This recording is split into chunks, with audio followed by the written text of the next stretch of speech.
이 가나안 정복의 이야기는 여러 가지 설이 있어요. 화면을 한번 띄워주세요. 우리가 가장 많이 한국교회가 이해하는 것이 군사적 정복설입니다. 여호수아 1장부터 12장까지 칼을 가지고 나서 가나안 땅의 사람들을 죽였다. 이 군사적 정복설입니다.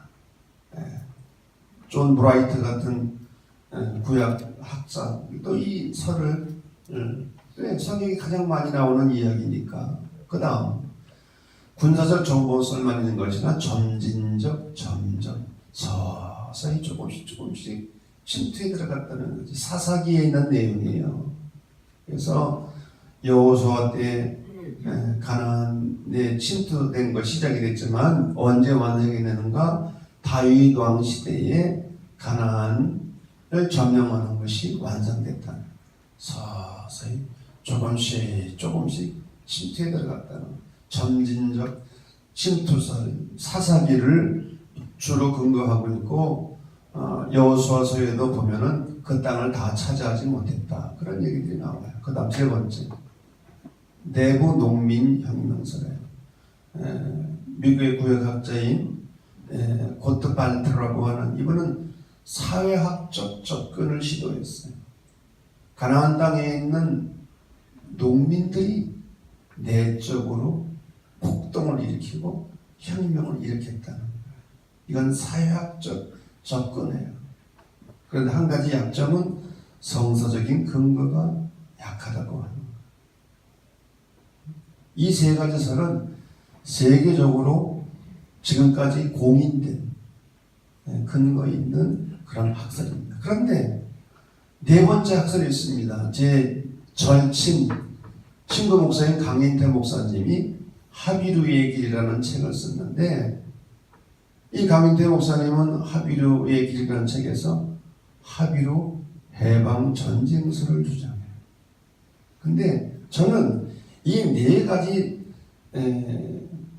설 가운데 이 네 번째가 가장 우리가 이해할 만한 받아들일 만한 그런 학설이 아닌가. 사실 이 네 번째는 세계적으로는 아직 인정받지 못한 학설이긴 해요. 왜? 강인태 목사가 유명한 사람이 아니니까. 이름 없는 우리 감리교 목사님. 자, 저는 그래서 오늘 이 강인태 목사님의 하비루 해방 전쟁설에 근거해서 오늘 말씀을 많이 인용을 했습니다. 그 다음 자, 이 군사적 정복설 우리 한국교회가 가장 많이 믿고 따르는 것이 군사적 정복설인데 이 문제점이 있어요. 사실 빨리빨리 넘겨봐요. 아까도 얘기했잖아요. 남녀노소뿐만 아니라 우양까지 살해한 것은 윤리적인 면에서 이건 문제가 있고요. 이것은 현대인들이 납득하기 어려운 점이에요. 납득하기. 자, 그런데 그 다음 질문 여러분이 질문해 보시기 바랍니다. 질문 하도 안 하니까 시작.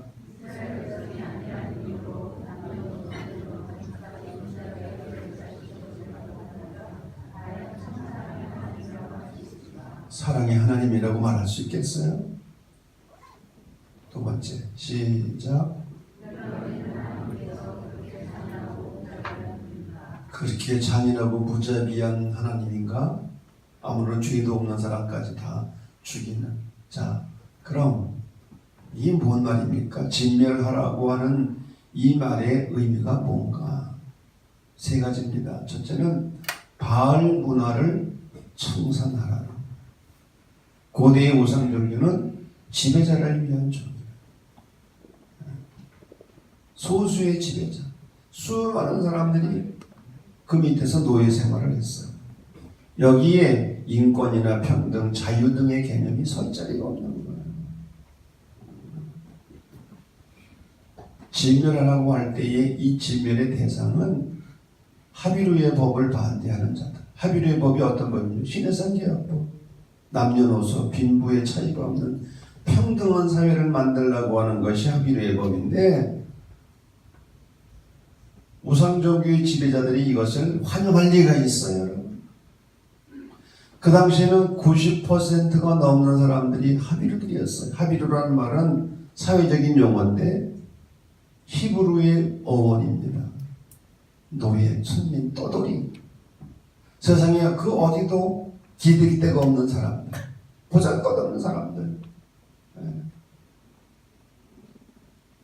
그래서 여기서 진멸하라고 하는 것은 바알 문화를 청산하고 하비루의 법을 반대하는 악마 문화의 수호자들을 진멸하라는 얘기지 일반 서민들을 죽이라는 말이 아니라는 거예요. 그 다음 약탈 전쟁을 하지 말아라. 고대 전쟁은 약탈 전쟁이었어요. 힘이 있는 놈이 약한 사람들 것을 빼앗아서 착취하는 게 이 고대 전쟁의 목적이었어요. 그래야 부자가 될 수 있습니까? 어떻게든지 힘 있는 사람이 약자들의 것을 빼앗는 거예요. 그러나 하나님의 전쟁, 거룩한 전쟁은 약탈 전쟁이 아니에요. 전리품을 취하지 말라는. 여러분, 아간이 왜 범죄했어요? 하나님께서 취하지 말라고 그랬거든요. 그런데 세 가지를 취했죠. 신할산에 아름다운 외투 한 벌, 요즘 말로 말하면 핑크코트, 은덩어리, 금덩어리. 옛날에는 지금이나 사람들이 좋아하는 건 다 똑같아요. 지금도 핑크코트 좋아하잖아. 특히 여자들이 좋아하잖아. 금덩어리, 은덩어리 좋아하잖아. 그거 취하지 말라는 거야. 약탈하지 말라는 거예요. 그런데 아간이 그걸 취했잖아요. 그래서 아이성 공격에 실패했잖아요. 약탈 전쟁하지 말라는 거예요. 세 번째, 전리품을 하나님의 전으로 가져라. 하나님께 바쳤다. 그런 표현들이 나와요. 왜? 과부나 고아와 나그네를 위한 배려에서. 약자들을 돕기 위해서. 전리품이 있으면은 개인이 취하지 말고 하나님께로 가져오라. 이게 진멸하라는 말의 의미입니다. 자, 그럼에도 불구하고 여호수아를 보게 되면 우리가 납득할 수 없는 말들이, 구절들이 있어요. 어떤 얘기입니까?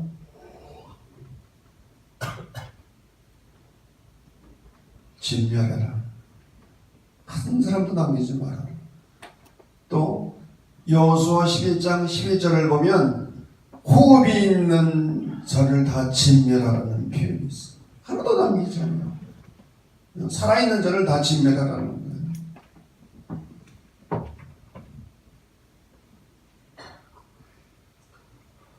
우리가 기억해야 될 것은 여호수아서뿐만 아니라 사무엘서, 열왕기서, 역대, 상하 이런 성경은 역사서인데 역사서 유대인의 역사서라.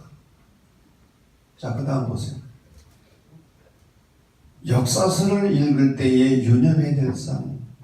역사는 그 시대에 기록한 것이 아니라 후대에 기록했다는 거예요. 후대, 한참 시간이 지나서. 우리나라의 역사도 여러분 뭐가 있죠? 삼국유사가 있고 또 뭐가 있지? 우리나라 역사도 모르는데 이거는 유다 역사를 왜 공부하는지 모르겠어. 유다 역사도 다 안정이 되고 평화로울 때 이 역사서가 쓰여졌잖아요. 당대에 쓰여진 게 아니라 후대에. 그리고 역사를 쓸 때는 반드시 사관이 있어. 사관이 역사관. 지금 우리 민족의 역사를 대변하는 두 사관이 있잖아요. 식민사관과 민족사관이야. 이 두 가지 사관이 계속 갈등하고 대립하고 있어. 사관이 중요한 사관. 그래서 여러분 성경도 신명기는 신명기 역사가의 사관이 있어. 신명기 역사의 사관이 뭔지 알아요?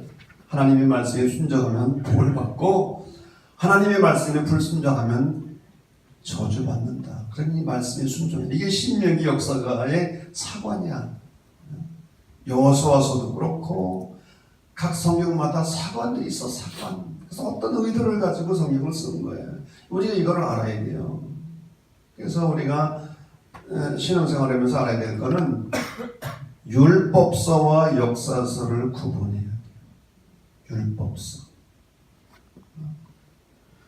율법서와 역사서를 혼동하지 말고 구분해야 돼요.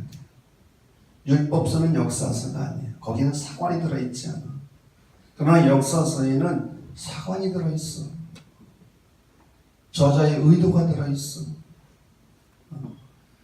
다시 말하면 유대인의 관점에서 역사를 쓴 거예요. 유대인의 관점에서. 그 다음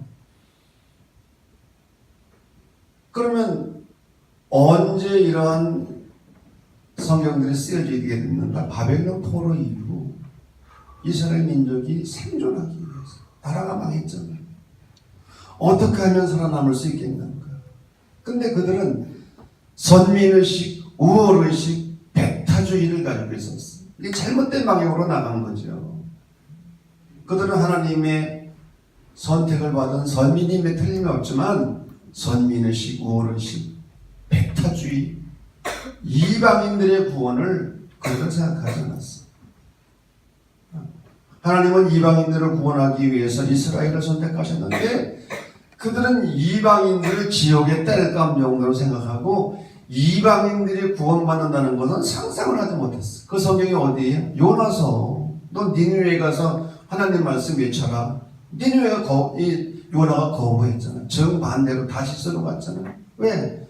이방인들에게 복음을 전하고 하나님의 말씀을 전해서 그들이 구원받는다는 것이 있을 수 없는 이야기야. 이 폐쇄주의. 여러분 그런 사관, 그런 관점을 가지고 성경을 썼으니 여러분 자 보세요. 그 다음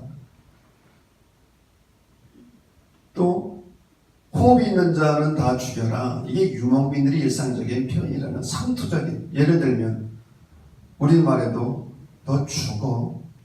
너 내 말 안 되면 죽어. 다 죽여버릴 거야. 진짜 죽입니까? 그냥 입버릇처럼 하는 얘기지. 그런 표현들 써야 안 써요. 너 까불면 죽어. 그런 소리 많이 들었던 것 같아. 까불면 죽어. 그 말 들으면 진짜 죽인다는 말 같잖아요. 네? 자, 그 다음. 반드시 문자적인 의미를 가지고 있는 게 아니라는 거죠. 여호수아 12장에 보면 여호수아가 진멸한 왕들의 목록이 나옵니다. 왕들을 죽인 거예요. 우상종교를 신봉하는 그런 왕들이 진멸당하는 이야기가 나옵니다. 자,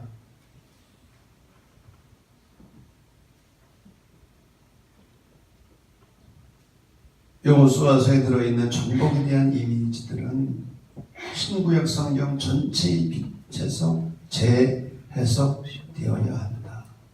성경 전체의 빛에서 재해석을 해야 되고, 두 번째, 가나안 입주는 정복이 아니라 토착 하비르들에 대한 해방전쟁이었다. 그 땅에 95%를 차지하고 있는 노예들, 천민들, 우상종교의 그 아래에서 정말 신음하는 사람들을 해방시키기 위한 해방전쟁이고, 그래서 이 전쟁은 하나님의 거룩한 전쟁이었다. 남의 것을 약탈하고 빼앗기 위한 전쟁이 아니라 진정한 자유와 평화를 주기 위한. 여러분, 전쟁은 악입니다. 악. 근데 필요악이에요. 필요악. 우리나라를 저 북한 공산당들이 침범했는데 우리가 어떻게 안 싸울 수 있어? 그래서 유엔이 인정하는 전쟁은 방어전쟁이야. 방어전쟁. 그리고 평화를 위한 전쟁. 가나안 정복 이야기는 군사적 정복선이 아니라 하나님의 거룩한 전쟁이었다. 이 전쟁은 남의 것을 빼앗고 약탈하고 진멸하기 위한 전쟁이 아니라 그 땅에 살고 있는 수많은 하비루들, 천민, 노예들, 우상 종교의 그 권력 아래서 신음하고 있는 수많은 그 천민들을 자유케 하고, 그리고 그곳에 하나님의 나라를 세우기 위한 그러한 거룩한 전쟁이었다. 그래서 오늘 설교 제목이 거룩한 전쟁. 여러분 이해가 됩니까? 네?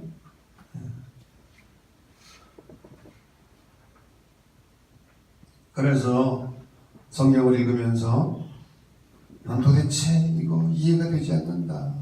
어떻게 이런 찬양한 하나님이 어디 있느냐고 묻는 사람들에게 여러분들은 답변할 수 있어요. 답변할 수 있겠어요?